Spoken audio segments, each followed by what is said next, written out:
Esse é o canal Livros e Labirintos, e hoje eu voltei aqui gravando, dessa vez pelo meu celular, porque eu tô com muita dificuldade de lidar com uma câmera nova. O vídeo anterior acabou sendo uma introdução ao Levantado do Chão, porque eu não entrei propriamente na história. Eu também não posso entrar propriamente na história, porque senão esse vídeo vai ficar com 1 hora, né? As minhas aulas, elas tinham, tipo, 2 horas e às vezes eu não dava conta de falar o que eu queria. Eu falo muito, gente, vocês não sabem como eu falo. Apesar do manual de pintura e caligrafia ser a primeira ficção do Saramago, e lá a gente costuma falar que tem a matriz do seu projeto estético, aqui no Levantado do Chão que ele vai desenvolver, vai começar a desenvolver mesmo, de fato, todo o projeto estético, todo o estilo que a gente conhece do José Saramago. E eu gostei tanto de ler esse livro, sabe? Porque durante muito tempo eu li muitas coisas sobre a pessoa do José Saramago e consegui identificar algumas coisas. Eu vou me concentrar nas personagens, tá? Eu vou falar do João Maltempo, de todas as coisas ligadas a ele. Depois eu vou falar um pouco do Antônio Maltempo, porque assim, essa personagem pra mim, apesar de não aparecer tanto aqui, talvez... Eu gosto do João Maltempo, sabe? Mas Antônio Maltempo, assim, me conquistou muito. Então eu vou fazer dessa forma, eu vou falar dos dois personagens e dos eventos ligados a eles, porque eu acho que aí dá pra falar de um modo mais organizado, sabe? Eu não sou muito organizada pra falar, vocês já perceberam. E depois eu vou falar do latifúndio e concluir o livro. O livro ele é dividido por capítulos, todos os romances do Saramago são divididos por capítulos, só que os capítulos não são numerados. E as histórias, vocês vão perceber isso com o passar do tempo, ela não é uma coisa linear, a narrativa. Às vezes um capítulo coloca um interlúdio, às vezes um capítulo para, né, dá uma pausa na história e apresenta uma personagem, ele faz uma digressão, mas depois todas essas coisas, elas são ligadas. Ele junta todos os fios soltos, na verdade, ele amarra todos os fios que ele deixa solto nos romances, né?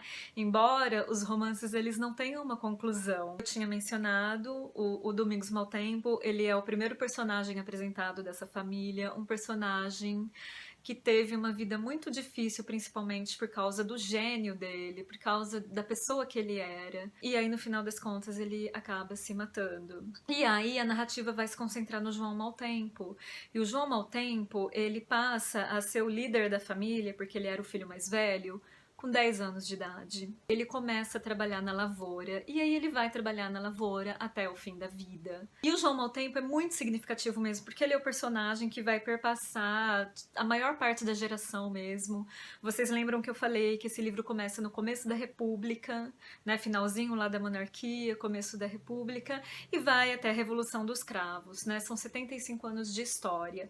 Nós temos marcações históricas aqui no livro, nós temos o tempo também marcado historicamente e nós temos a passagem do tempo em relação à idade das personagens. Então, João Maltempo, ele é o personagem que vai ser aquele lavrador que vai refletir sobre as coisas. Ele vai ser um grevista também, porque ele vai ter contato com o Manuel Espada. É um personagem importante aqui. Eu gosto muito como o narrador delineia os personagens. Então ele, Manuel Espada e Sigismundo Canastro, que são os nomes que vão aparecer aqui com mais frequência, geralmente eles são os cabeças, não sei como que fala, das manifestações contra as condições de trabalho na lavoura. É muito interessante quando você percebe a estrutura do latifúndio nessa história. Ele é o tema. O tema maior é onde ele é um organismo, né? Então você tem o latifúndio, você tem os latifundiários, e eu comentei sobre os nomes dos latifundiários serem nomes parecidos, e porque o poder é um só e exercido da mesma maneira, é opressivo sempre. O segundo elemento que faz parte dessa composição do latifúndio é o feitor. E esse narrador diz, quando ele apresenta o feitor, para a coisa funcionar, né, para esse organismo funcionar. O feitor, ele é um cão escolhido entre os cães para morder os cães. Então eu não preciso dizer mais nada do que é um feitor no latifúndio. E aí o outro elemento principal para que o organismo do latifúndio funcione e para que essa estrutura opressora funcione e para que o Estado opressor funcione, é a igreja, e isso é um fato. Eu volto a falar que aqui o Saramago ele vai ser muito sutil nos ataques, sobretudo em relação à Igreja Católica, porque isso é um fato na história de Portugal. A Igreja ela é presente na estrutura desse país desde a sua fundação, né? E quem estuda um pouco de história portuguesa sabe do que eu estou falando.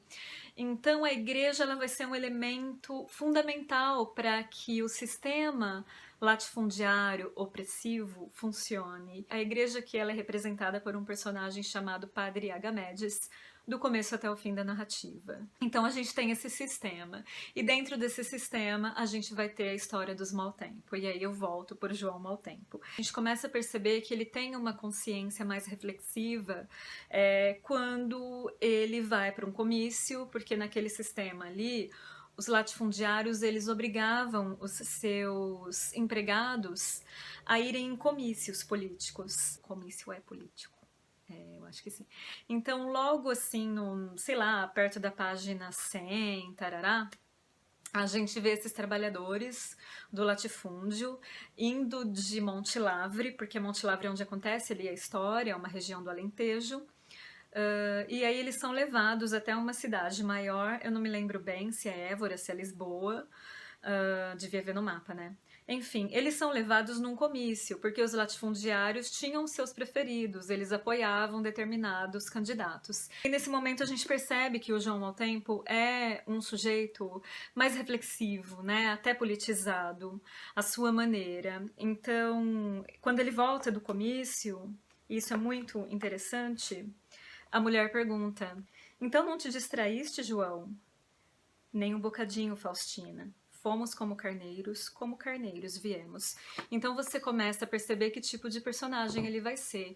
Ele vai ser um personagem rebelde, né, que se rebela a esse sistema. E nesse comício que ele tá é interessante, esse discurso a gente percebe o medo que esses governos tinham do comunismo, da Rússia. Então era uma lavagem cerebral assim contra esse sistema, né, que ninguém conhecia ainda, né, ninguém sabia o que ia acontecer no mundo.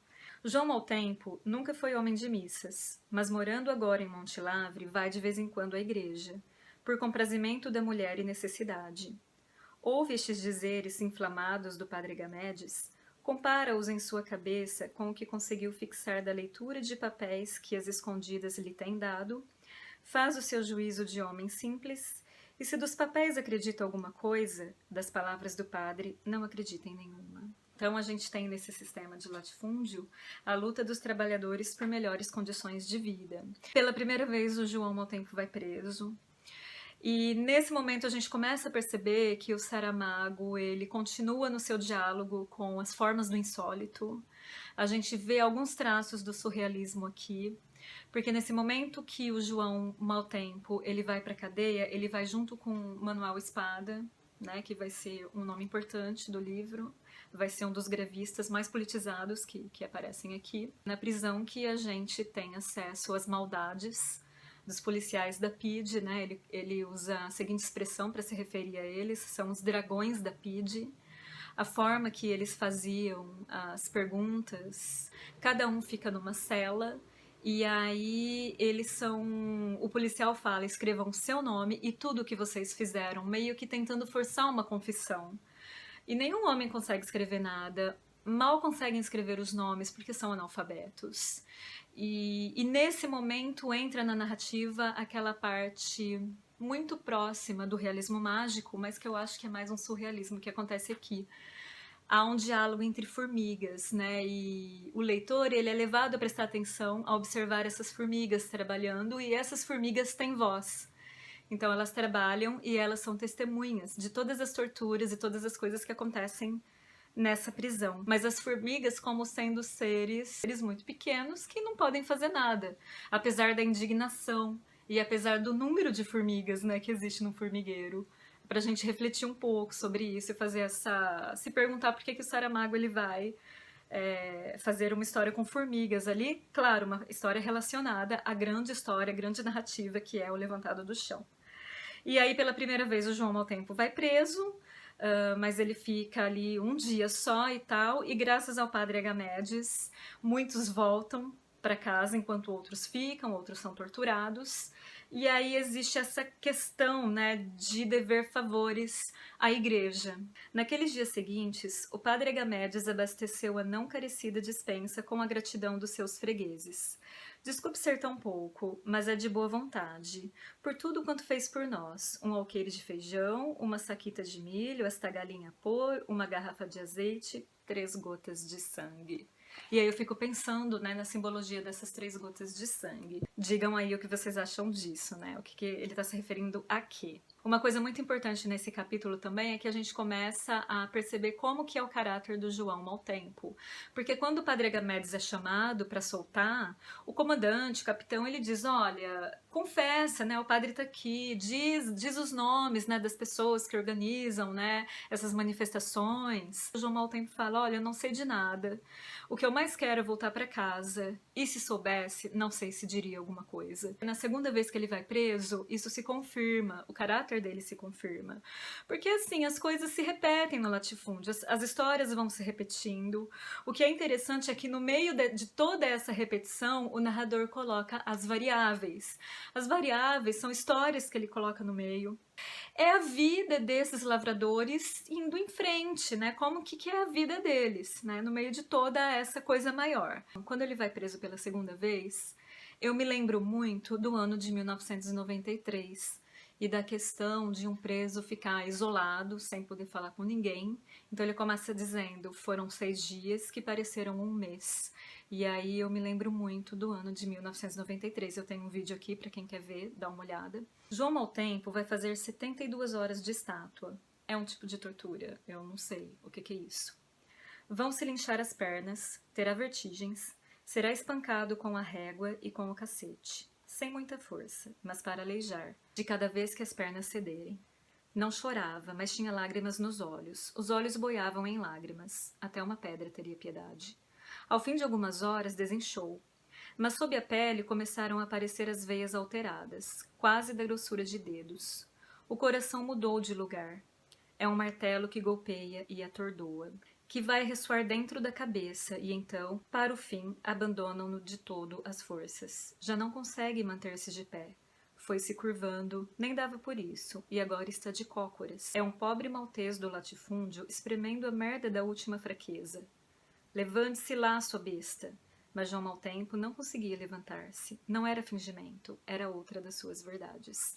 Eu nem preciso continuar lendo, porque a coisa vai piorar muito, muito mesmo. Nós entramos aqui na questão da perversidade do ser humano, né? Como que o ser humano pode fazer uma coisa tão horrível com outro ser humano, porque ele só tem um pouquinho de poder, né? Porque é isso que os policiais da PIDE, né? Os dragões da PIDE tinham só um pouquinho de poder, né, sobre a vida dos outros. Mas o João, ao tempo, ele não entrega, ele não diz nenhum nome, e isso dá uma leveza de espírito para ele, sabe?